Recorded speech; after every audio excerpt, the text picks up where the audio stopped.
तो शुरुआत करेंगे चंडीगढ़ में इंफोसिस की ओर से पंचकुला के सेक्टर 6 स्थित नागरिक अस्पताल को भेंट की गई कोविड वैक्सीनेशन मोबाइल वैन को सीएम मनोहर लाल ने हरी झंडी दिखाकर रवाना किया। इस दौरान सीएम ने कहा कि कोविड 19 महामारी के दौरान सरकारी प्रयासों के साथ साथ औद्योगिक घरानों की ओर से उद्योग सामाजिक उत्तरदायित्व के तहत किया जाएगा। आपको बता दें, जो कि सराहनीय बताया गया। इंफोसिस जैसी आईटी कंपनियों का देश और दुनिया में नाम है। कोरोना के समय में भी इंफोसिस अपना दायित्व बखूबी निभा रहा है। साथ ही उन्होंने कहा कि covid vaccination mobile van Panchkula जिले के मोरनी हिल्स जैसे दूर दराज के क्षेत्र में वैक्सीनेशन के लिए उपयोगी में लाई जाएगी। इसके अलावा शहर की स्लम बस्तियों में वैक्सीनेशन के विशेष अभियान में इस वैन का उपयोग किया जाएगा। पंचकुला जिला प्रदेश का ऐसा तीसरा जिला है जहां पर लगभग 100% आबादी को वैक्सीनेशन की पहली और दूसरी डोज दी जा चुकी है और अब बूस्टर डोज के लिए लोगों को प्रेरित किया जाएगा। जिन लोगों ने मार्च और अप्रैल 2021 में दूसरी डोज ली थी वे बूस्टर डोज के लिए पात्र हैं।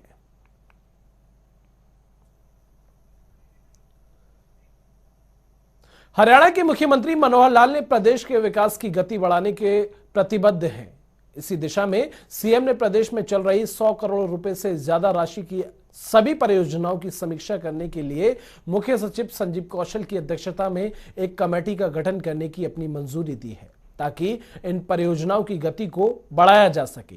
ये कमेटी हर महीने इन परियोजनाओं की समीक्षा करेगी। इस कमेटी में वित्तायुक्त एवं राजस्व और आपदा प्रबंधन विभाग के अतिरिक्त मुख्य सचिव, वित्त विभाग के अतिरिक्त मुख्य सचिव और मुख्यमंत्री के प्रधान सचिव सदस्य हैं। इसी कड़ी में आगामी 24 जनवरी को मुख्यमंत्री खुद एक बैठक की अध्यक्षता करने वाले हैं ताकि इन परियोजनाओं को गति दी जा सके।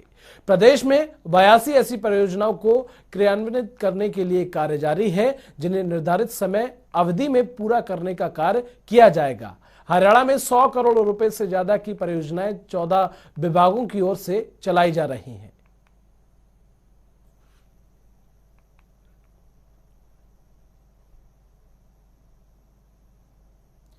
मुख्यमंत्री ने कमेटी के गठन को दी मंजूरी। 18 परियोजनाएं।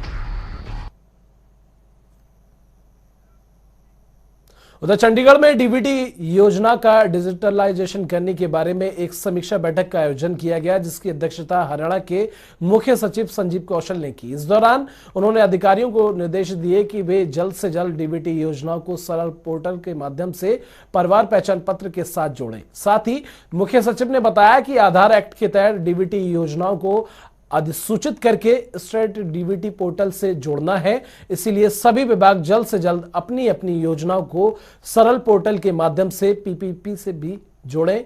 उन्होंने अधिकारियों को निर्देश दिए कि डीबीटी के लाभ पत्रों की सूचना उक्त पोर्टल पर अपलोड कर दें ताकि सही डाटा अपडेट रहे।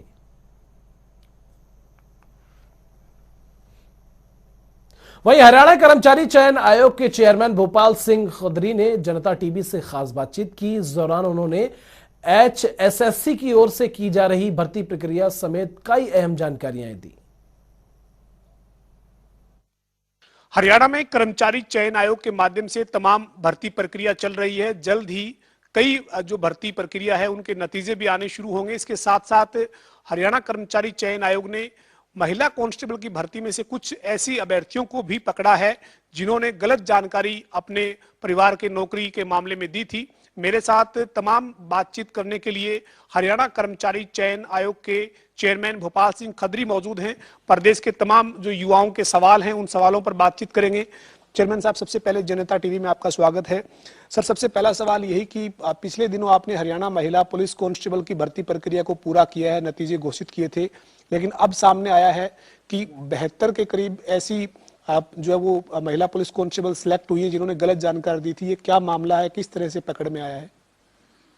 हमने 1100 महिलाओं जो महिला कांस्टेबल है उनकी भर्ती की है और हमने भर्ती करने से पहले जो सोशो इकोनॉमिक के नंबर जिन बेटियों ने क्लेम किए थे वो सार्वजनिक किए थे और सार्वजनिक करते टाइम हमने ये कहा था अगर किसी ने गलती से नंबर ले लिए हैं वो विड्रॉल कर लें और अगर किसी के पास दूसरी जानकारी है, दूसरे बच्चों की भी जानकारी है कि फलां लड़की ने गलत नंबर ले लिए हैं, इसके घर में नौकरी है, तो वो भी हमारे पास आके शिकायत कर सकता है। तो फिर हमने जब सार्वजनिक किए तो खुद आगे आगे हमारी बेटियों ने, बहनों ने 750 ने अपने नंबर विड्रॉल कर लिए थे।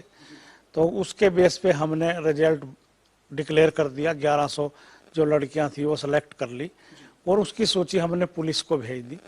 पुलिस ने पूरी सतर्कता दिखाते हुए सीआईडी विभाग ने हर बच्ची को के घर जाकर 1100 के 11 के घर पे जाके फिजिकल वेरिफिकेशन की और उस रिपोर्ट के माध्यम से हमारे को संज्ञान में आया है कि 72 लड़कियां अभी भी ऐसी हैं जिन्होंने झूठ नंबर बोल के, झूठ क्लेम करके 5 नंबर ले लिए हैं। उनके घर में नौकरी नहीं है, मगर पुलिस की रिपोर्ट के अनुसार उनके घर में नौकरी है। तो इसलिए हमने एक नोटिस डाला है कि आप यही बात कि मेरे घर में नौकरी है या नहीं है, जो भी आपने क्लेम करके आप सेलेक्ट हुए हैं, वो 28 तारीख को एक एफिडेविट ले आए जो तहसीलदार से, एसडीएम से या सिटी मजिस्ट्रेट या किसी भी एग्जीक्यूटिव मजिस्ट्रेट से अटेस्टेड हो। ये प्रक्रिया जो आपने अभी उन जो वो महिला कांस्टेबल जो चयनित हुई है उनके लिए अपनाई है, जो एफिडेविट लेके आना है, उसके बाद कानूनी तौर पर कोई कार्रवाई, चूंकि ये तो सरासर एक तरह से फ्रॉड हुआ, कोई कार्रवाई भी बनती है, तो क्या कर्मचारी चयन आयोग पुलिस को कार्रवाई के लिए उनके एफिडेविट आने के बाद आगामी कार्रवाई करेगा? देखिए, हमने एक नोटिस के माध्यम से उनको एक अपॉर्चुनिटी दी है, मौका दिया है कि वो अपने नंबर स्वयं ही विड्रॉल कर लें और अगर वो विड्रॉल नहीं करते तो उसके बाद उनके खिलाफ एफआईआर दर्ज होगी और सिलेक्शन लिस्ट से तो बाहर होंगे ही वो। तो हम उनको एक मौका देना चाहते हैं मानवता के आधार पर। हम नहीं चाहते किसी बच्चे का भविष्य खराब हो हरियाणा में, तो हमने एक मौका दिया है। और मेरी आपके माध्यम से उन सब से प्रार्थना है कि अगर आपने किसी वजह से झूठ बोल के लिए हैं या जाने अनजाने में लिए हैं या ये सोच के लिए हैं कि मैं तो विवाहित हूँ, मेरे ससुराल में कोई नौकरी में नहीं है, ये नियम पहली नौकरियों पहला लागू है, उसमें जो है पेरेंटल, उसमें अगर किसी के माता पिता, भाई या वो स्वयं या उसकी संतान नौकरी में है, उन पे ये लागू होगा। अगर किसी ने जाने अनजाने में भी क्लेम किया था तो उसको प्लीज विड्रॉल कर ले। सर, फिर ये अगर बेहतर जो है महिला चयनित कांस्टेबल, उनका जब जवाब एफिडेविट आता है, क्या कोई गलती से किसी भी तरह से अगर रहा होगा, तो फिर ये जो 1100 की भर्ती में से जो खाली पद अगर बनते हैं, तो क्या फिर आप कोई वेटिंग या कोई दूसरी लिस्ट उस भर्ती प्रक्रिया में से निकालेंगे या फिर ये पद अगली किसी भर्ती में एडजस्ट किए जाएंगे? नहीं, हमने पुलिस को, डीजीपी साहब को वेटिंग के समेत जो है लिस्ट दी हुई है। अगर ये 72 लोग या ये संख्या घटती या बढ़ती है तो ये अगर बाहर होते हैं तो वेटिंग से उठा लेंगे। अगर वेटिंग से भी पूरे नहीं होते तो हमारे पास मेरिट तो बनी हुई है, मेरिट वाइज हमने रिजल्ट निकाला हुआ है। लो मेरिट करके कुछ और बच्चे हम भेज देंगे, कोई भी सीट खाली नहीं जाएगी और अगली भर्ती में तो एडजस्ट होगा। ऐसा तो सवाल ही पैदा नहीं होता, क्योंकि हमारे पास अभी भी मेरिट में लोग तो बैठे ही है ना। सर, एक बहुत ज्यादा युवा जो है वो प्रदेश के ये जानना चाहते हैं कि कॉमन एलिजिबिलिटी टेस्ट यानी जो सीईटी आप लेने की तैयारी कर रहे हैं, कर्मचारी चयन आयोग ने जिसकी प्रक्रिया आवेदन की शुरू की हुई है, वन टाइम रजिस्ट्रेशन की, ये पूरा एक बार विस्तृत तौर पे आपको इससे संबंधित जानकारी देना चाहते हो? देखिए, अभी सरकार ने फैसला लिया है, कुछ पोस्टें तो विड्रॉल कराई हैं जिनका हमने परीक्षा का शेड्यूल भी डाल दिया था। तो सरकार ने सोशो इकोनॉमिक के क्राइटेरिया में थोड़ा चेंज किया है और एक ये डिसीजन लिया है कि जो अब अगली परीक्षाएं हैं वो सीईटी के अंतर्गत होंगी और सीईटी का एग्जाम अप्रैल में प्रस्तावित है। हमने फरवरी में करने की सोची थी, मगर ये कोविड की वजह से हो नहीं रहा और मार्च में क्लासेज और यूनिवर्सिटी बोर्ड के पेपर शुरू हो जाते हैं तो स्कूल कॉलेज स्पेयर नहीं होते, तो अप्रैल में हम सीईटी लेने जा रहे हैं। और मैं बार बार ये कह रहा हूँ कि अब अगली सारी परीक्षाएं सीईटी के अंतर्गत होंगी। जिस भी कैंडिडेट ने, जिसने, मेरे भाई ने, बच्चे ने, बेटी ने अगर वन टाइम रजिस्ट्रेशन नहीं कराया है तो वो प्लीज वन टाइम रजिस्ट्रेशन कराने से में रहते हुए फिर कभी ये ना कहें कि मेरा तो वन टाइम रजिस्ट्रेशन ही नहीं हुआ था, इसलिए मैं किसी पोस्ट के अगेंस्ट फॉर्म नहीं भर सकी। तो अब सारी ही परीक्षाएं सीईटी से होंगी। सर, एक और बहुत बड़ी जानकारी आपने, महत्वपूर्ण जानकारी दी है, लेकिन एक कुछ और अभ्यर्थी या युवा ये जानना चाहता है कि ग्रुप सी और डी की सभी भर्तियां जो है वो अब सीईटी के माध्यम से होंगी, लेकिन कुछ टेक्निकल पोस्ट हैं, जेई की है या कोई इस तरीके की जो टेक्निकल पोस्ट है, उनके लिए भी क्या सीईटी अनिवार्य है? देखिए, सीईटी सब पोस्टों में लागू होगा, छोड़ के पुलिस रिक्रूटमेंट, पुलिस की जितनी भर्तियां हैं, और टीजीटी, पीजीटी या जेबीटी जो टीचर्स की भर्ती है, क्योंकि वहाँ पहले ही एलिजिबिलिटी टेस्ट एचटेट है, तो एचटेट होने की वजह से जो टीचर्स की भर्ती है वो, और पुलिस का रिक्रूटमेंट एक्ट अलग है, भर्ती करने का एक उनका सर्विस रूल में अलग है। सिर्फ ये 2 भर्तियां छोड़ के बाकी सारी भर्तियां जो है सीटी के अंतर्गत ही होंगी। सर, एक और सवाल है मेरा, जो युवाओं का सवाल है, जो मैं आपसे जानना चाहता हूं। जो ये नॉर्मलाइजेशन है सर, इसको लेकर बड़ी चर्चा है युवाओं के बीच में कि नॉर्मलाइजेशन की वजह से हमें पता नहीं लगता कि ज्यादा नंबर वाला जो है उसका सिलेक्शन नहीं होता, कम नंबर वाले का सिलेक्शन हो रहा है। ये युवाओं की जो भ्रम की स्थिति है वो चेयरमैन साहब आप अगर स्पष्ट कर पाए। देखिए, ऐसा है, जब एक से ज़्यादा शिफ्ट होगी या एक से ज़्यादा पेपर के सेट होंगे तो नॉर्मलाइजेशन करना हमारे लिए ज़रूरी हो जाता है, क्योंकि ये बच्चों की मांग थी कि फला शिफ्ट में डिफ़िकल्टी लेवल ज़्यादा था, दूसरे पेपर आसान था, तो इस शिफ्ट में पेपर जो बच्चे हैं वो सिलेक्ट ज़्यादा हो गए, हमारी दूसरी शिफ्ट में कम हुए या तीसरी में उससे भी कम हुए। तो इसका एक फार्मूला निकाला था कि हम नॉर्मलाइजेशन करें, और जब भी शिफ्ट ज़्यादा होगी, पेपर सेट ज़्यादा होंगे, तो नॉर्मलाइजेशन ही एक फार्मूला बचता है। और जो नॉर्मलाइजेशन का फार्मूला है वो Indian statistical institute of India ने दिया हमारे को, स्टैटिकल, जिसका कलकत्ता में है, और वो सारे जो फार्मूला है परसेंटाइल का, वो सारे देश में जो रिक्रूटमेंट एजेंसियां हैं सब पे लागू होता है। यहाँ तक कि वो CBSE, SSC, UPSC, railway, banking, जो दूसरे राजस्थान की वो है, मध्य प्रदेश की रिक्रूटमेंट एजेंसी है, सब पर लागू होता है नॉर्मलाइजेशन का। हमने अभी फीमेल का रिजल्ट निकाला और मेल का पीएसटी पीएमटी के लिए निकाला 7 टाइम के। तो जब ये रिजल्ट निकले और हमने नॉर्मलाइजेशन का फार्मूला लगाया तो इस पर बहुत से अतराज आ गए, यहाँ तक कि बच्चों ने आगे आयोग के सामने एजिटेशन भी किया, बहुत से बच्चों ने सुझाव भी दिए। हमने सारे सुझाव एक्सपर्ट की सलाह लेके फिर 3 सदस्यीय कमेटी एक स्टैटिकल इंस्टीट्यूट को भेजी और उनके अधिकारियों से उनकी बात हुई, तो उन्होंने कहा जो फार्मूला हमने दिया है ये सारी दुनिया में लागू होता है, आपकी एजेंसी कोई रिक्रूटमेंट एजेंसी पे हम कोई दूसरा फार्मूला लागू नहीं कर सकते। और इसी दौरान ये फार्मूला हाई कोर्ट में भी चैलेंज हो गया। हाई कोर्ट ने भी मान्यता दी कि जिन्होंने जिस फार्मूले से निकाला है रिजल्ट वो ही सही है।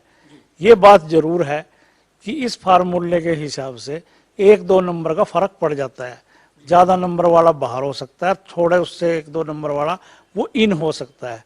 उसमें फार्मूला ये होता है कि हर शिफ्ट के हमने बराबर बराबर बच्चे उठाने पड़ते हैं कि कोई ये ना कहे कि इस शिफ्ट का पेपर डिफिकल्ट था, इस शिफ्ट का पेपर आसान था। तो सर ये जो सीईटी होगा हमारा, ये भी इसमें भी जो नंबरों का जो आधार होगा वो नॉर्मलाइजेशन आधार पर ही होगा। देखिए, अभी हमने जो हमारे पेपर सेटर हैं, एग्जामिनर हैं, उनसे हमने मीटिंग की है कि हम ये नॉर्मलाइजेशन के झंझट से निकलना चाहते हैं। हरियाणा में इस पे बहुत बड़ा ऐतराज है, तो आप जो भी पेपर सेट करें, 6 शिफ्ट हो, 5 हो, 3 हो, 4 हो, जो सीईटी का पेपर हो, उसका डिफिकल्टी लेवल 1 हो, और हमारे एक मॉडरेशन टीम उसको चेक करें कि सारी शिफ्टों के जो डिफिकल्टी लेवल है वो लगभग एक जैसा है, 2-4 क्वेश्चनों का फर्क इधर उधर हो सकता है। तो हम प्रयास कर रहे हैं कि अगर सारे पेपर्स का डिफिकल्टी लेवल 1 होगा तो हम नॉर्मलाइजेशन नहीं करेंगे। अगर पेपर का जो पेपर है शिफ्ट वाइज या सेट वाइज है उसका डिफिकल्टी लेवल 1 जैसा नहीं है तो नॉर्मलाइजेशन करना हमारी मजबूरी हो जाती है। जी सर, अभी जो भर्ती चल रही है हरियाणा मेल कांस्टेबल की, इसकी प्रक्रिया जो है पीएसटी की वो कब तक पूरी हो रही है? और दूसरा वीएलडीए है या फिर स्टाफ नर्स है या तमाम जो भर्तियां जिनके रिजल्ट का युवाओं को इंतजार है, क्या कोई मोटा मोटा एक आंकलन की रिजल्ट जो है वो कब तक, जनवरी के महीने में, फरवरी तक, कब तक उनको उम्मीद करें कि वो रिजल्ट उनको मिलेंगे? हमारी अभी 22 तारीख तक पीएमटी चल रही है पुलिस की, 21 तारीख को हमारा लास्ट इवेंट है और 22 को हम सारा को इसको समाप्त करेंगे। उसके बाद हम जो जिनकी हमने डॉक्यूमेंट वेरिफिकेशन किए हैं, जिन पोस्टों का भी आपने जिक्र किया है, उनका हम रिजल्ट देना शुरू करेंगे। मुख्यमंत्री जी और माननीय स्वास्थ्य मंत्री जी का ये आग्रह है और उन्होंने विधानसभा में भी ये बयान दिया है कि पैरामेडिकल स्टाफ जो है उसकी भर्ती हम पहले करें, क्योंकि ये कोरोना का इवेंट भी चरम सीमा पर है। तो staff nurse, MPHW, lab attendant, assistant lab attendant, ultrasound man, radiographer, dental hygienic, कुछ हमारे पास ये पोस्टें हैं ऐसी जो पैरामेडिकल स्टाफ में आती हैं। तो हमारी प्रेफरेंस होगी कि हम ये रिजल्ट पहले देने शुरू करें, क्योंकि हमने सारी प्रक्रिया तो इनकी पूरी की ही हुई है। बड़े बड़े माफियाओं को पकड़ा गया है पिछले 7 साल के कार्यकाल में। अगर देखा जाए तो कर्मचारी चयन आयोग हो या हरियाणा लोक सेवा आयोग हो, इनके अंदर भर्तियों में सेंधमारी करने वाले बड़े बड़े गिरोह पर हाथ जो है वो डाला गया है। इसमें कर्मचारी चयन आयोग का बड़ा रोल है। कर्मचारी चयन आयोग ने जो जो शिकायतें थी उनको पुलिस तक पहुंचाया। पुलिस और विजिलेंस ने मिलकर इस तरीके के जो है वो लोगों पर नकेल कसी है। जानकारी ये भी है सर कि आप के लेवल पर कर्मचारी चयन आयोग को भी थ्रेट जो है वो धमकी दिए जाने की जानकारी, कि आपको धमकी दी गई इस तरीके के माफियाओं की तरफ से? हमारी पुलिस की जो PMT और PST चली उसमें लगभग 125 लोग ऐसे हैं अभी तक जो इम्पर्सोनेशन या सीटर कहते हैं जिनको, वो पकड़े गए हैं कि दूसरे की जगह दूसरे ने परीक्षा दी है। और हमने बातचीत में जो लोग पकड़े गए हैं उनसे जब हमने बातचीत की तो हम हतप्रस्त रह गए कि ऐसे ऐसे इनोसेंट बच्चे दलालों के चक्कर में फंस गए हैं। उनको ये भी नहीं पता कि मेरा पेपर किसने दिया, कौन मेरी जगह दौड़ने के लिए आया था जो पकड़ा गया। तो ऐसा है कि उन बच्चों को तो कुछ पता ही नहीं। तो इसका मतलब यह है कि सारा काम दलालों के माध्यम से हो रहा है। तो मैं बच्चों को भी और उन दलालों को भी एक चेतावनी देना चाहता हूँ या प्रार्थना करना चाहता हूँ कि अब वो दिन लग गए हैं। टेक्नोलॉजी का युग है, किसी ना किसी स्टेज पे जाके वो जरूर पकड़े जाएंगे। और हमने तो एक स्टेप एक आगे भी उठा लिया है पवन जी कि हम जाके जब उसकी ज्वाइनिंग होगी उस टाइम भी बायोमेट्रिक करेंगे, ताकि ज्वाइनिंग के टाइम तो कम से कम कैंडिडेट असली आएगा। तो एक बहुत बड़ा माफिया जो है इसमें पुलिस की सतर्कता से पकड़ा गया है और पकड़ा जा रहा है। जब उस माफिया का हमारे कर्मचारियों से बात होती है तो वो उनको बुरी तरह धमकाते भी हैं, पैसों का लालच भी देते हैं। ये भी कहते हैं 5-4 लाख रुपए दे के छोड़ दो, ये हमारे कुछ बच्चे हैं, वरना हम गोली भी मार सकते हैं।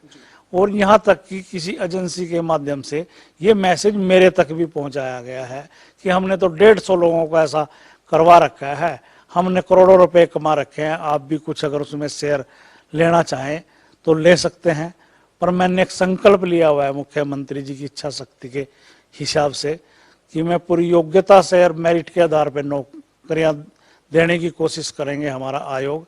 न हम किसी लालच में आने वाले, न किसी धमकी में हम आने वाले। और मैं सोचता हूँ ये धमकी देने वाले शायद हमारे मार्ग को विचलित करना चाहते हैं, हमारा ध्यान कहीं और डाइवर्ट करना चाहते हैं।